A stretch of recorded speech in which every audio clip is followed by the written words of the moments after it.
So I want to talk about removing taboo from mental illness. This is so important because a lot of us carry so much depression and shame and guilt over what's happened.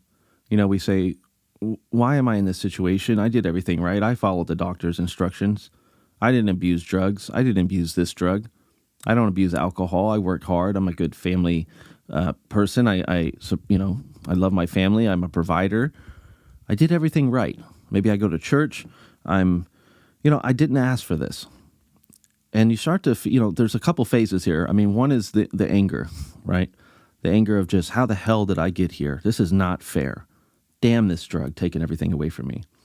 I might have dropped out of school. I might have lost a career. I might have lost a six-figure income. I might have lost my children, my wife, my husband, family, friends, vacations, joy that I had in my life. It's gone, and I'm angry. Damn it, I'm angry.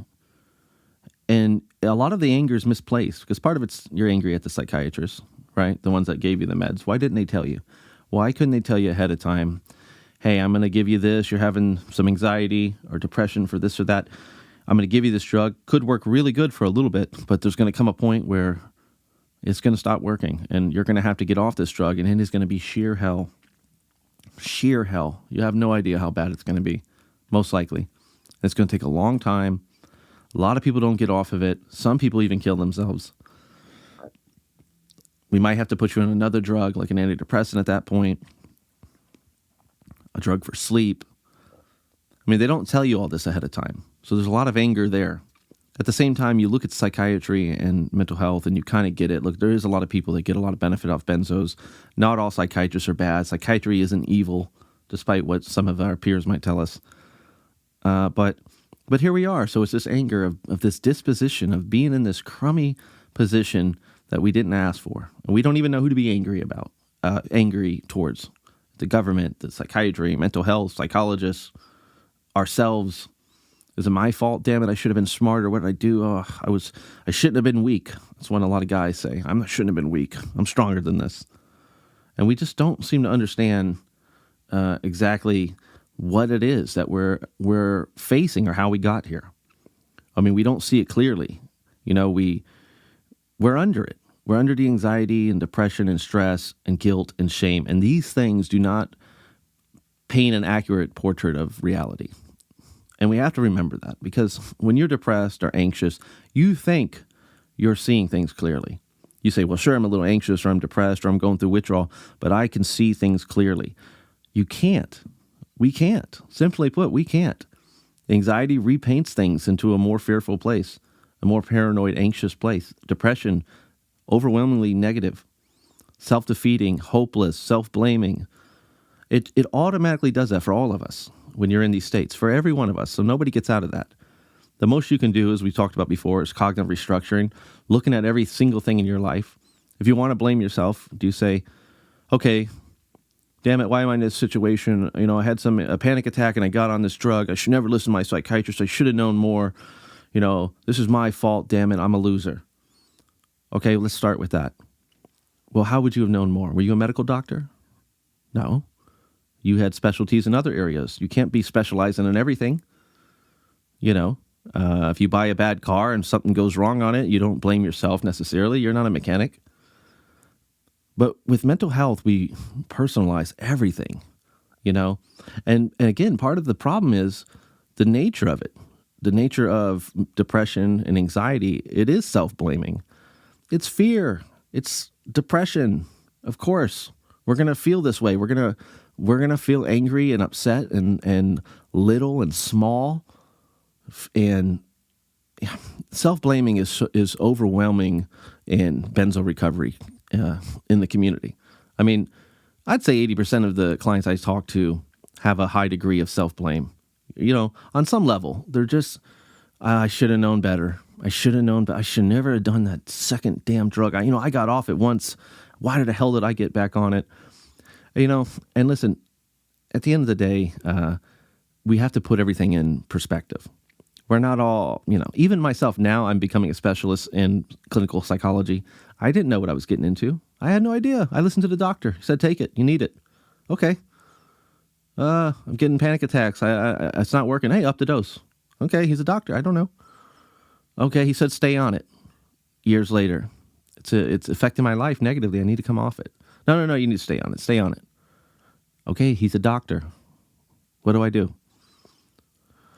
So, eventually I had to look at it and go, look, it's not my fault. What it is a shitty position. It's a shitty situation. Excuse my language here. But it's not my fault. It could happen to anyone. Indeed, it happens to 100,000 people or more, millions of people every year. So it's frustrating, but it's not my fault. And a lot of us need to hear that. A lot of us need to practice that. A lot of us need to write that down in the mirror, tack it up on your bedroom wall so you can see it. Remind yourself daily, because that anger feeds into depression. Depression feeds into the anger. Symptoms start being amplified at that point. You have a ton of self-defeating thoughts that just keep you wound up and underneath. When you think of depression, what is it? It's being depressed. It's being pushed down. And these thoughts will keep us pushed down. Like weights in a backpack, it will keep us under the water. And then we become more depressed, and we become more angry and more agitated and more irritable, and we sleep less and we feel worse. So what do? More self-blame, more anger, maybe more denial. We lose more things, more family, more jobs, more situations. Damn it, we're getting angry. So I want to help you guys remove some of the taboo. First, let go that it happened to you. I mean, if tomorrow you develop cancer, yeah, you could sit around and you could read a lot of things and say, I developed cancer. I wonder if it was from them cigars I smoked. I wonder if it was the chemical in this paint. Was it this? Was it that? Exposure to this or that? We could find things. But at the end of the day, cancer is cancer, right? And we don't blame ourselves for the most part for having cancer, unlike Benzo. And we don't blame ourselves when we're going through chemotherapy and we're not doing well and we can't work and we're a burden on our family perhaps and we feel awful. We're not self-blaming. We just put our heads down and we try to get through that horrible situation. And that's the attitude you need for benzo recovery, guys. You need the attitude of, this is out of my hands. This is bigger than me. It's not my fault. And it's not a taboo. It's not a taboo. 30 to 50, 60% of people every year face depression and anxiety of some sort. It's just so common. Millions of people on benzos that prescribe benzos followed it like their doctor said, and now they're in terrible situations. Very common. Very common. So I like to look at mental health issues like cancer. Well, cancer is a really bad example because it's very fatal and serious. But let's look at it like diabetes. This is an example I use with a lot of my clients. You don't get angry about having diabetes. You don't say, damn it, I was born with diabetes, I mean, maybe you do to a point, but you don't blame yourself, Now, maybe you blame yourself if you developed the kind of diabetes because you weren't taking care of yourself and you were eating and not dieting and poor diet, and poor exercise. Then maybe there's some self-blame there, and maybe you can use that as motivation to work harder and lose the weight and fix your diet and maybe reverse diabetes. But my point is, treat mental health issues like you would diabetes. Like, hey, I have this sugar problem, I have arthritis. Don't make it an identity. With people with diabetes or arthritis or cancer, it's not an identity. It's not a reflection on you failing or you being less of a person on some level. It's not what happened. And to some of you guys, you're probably thinking, Dave, you're just rambling on about this topic. It's not, I don't even deal with that. Well, look, a lot of people do. A hell of a lot of us do. A hell of a lot of, especially men, I think, have a harder time coming to terms with mental health situations like this because we think it makes us weak. Damn it, we're a man. We're not supposed to be going through this. How did I end up here? We don't want to talk about it. We don't want to tell anybody. We don't even want to tell our wives when we feel bad. And maybe what we want most is just to crawl up in their lap and have them stroke our head and tell us it'll be all right. But damn it, we're a man. We're men. We can't do that. We got to be strong. again, self-defeating. And a lot of what I'm doing here on this channel with a lot of these talks is perception. It's helping you guys see things hopefully a little more clearly. If this pertains to you, if it doesn't, turn off the video, find another one. If you're someone that's listening to this and going, hey, this is making a lot of sense to me, hear what I'm saying. We have to restructure how we see this process of benzo recovery. We have to restructure how we see depression, anxiety, PTSD, personality disorders, panic attacks, agoraphobia, rumination. And we need, again, to not make an identity out of it. Treat it like diabetes. When you have diabetes, you just go, oh, I got diabetes. Now what? Oh, I got to change my diet. I got to do exercise. I got to do a couple things. Okay, let's do that. But I'm not going to walk around society feeling shamed.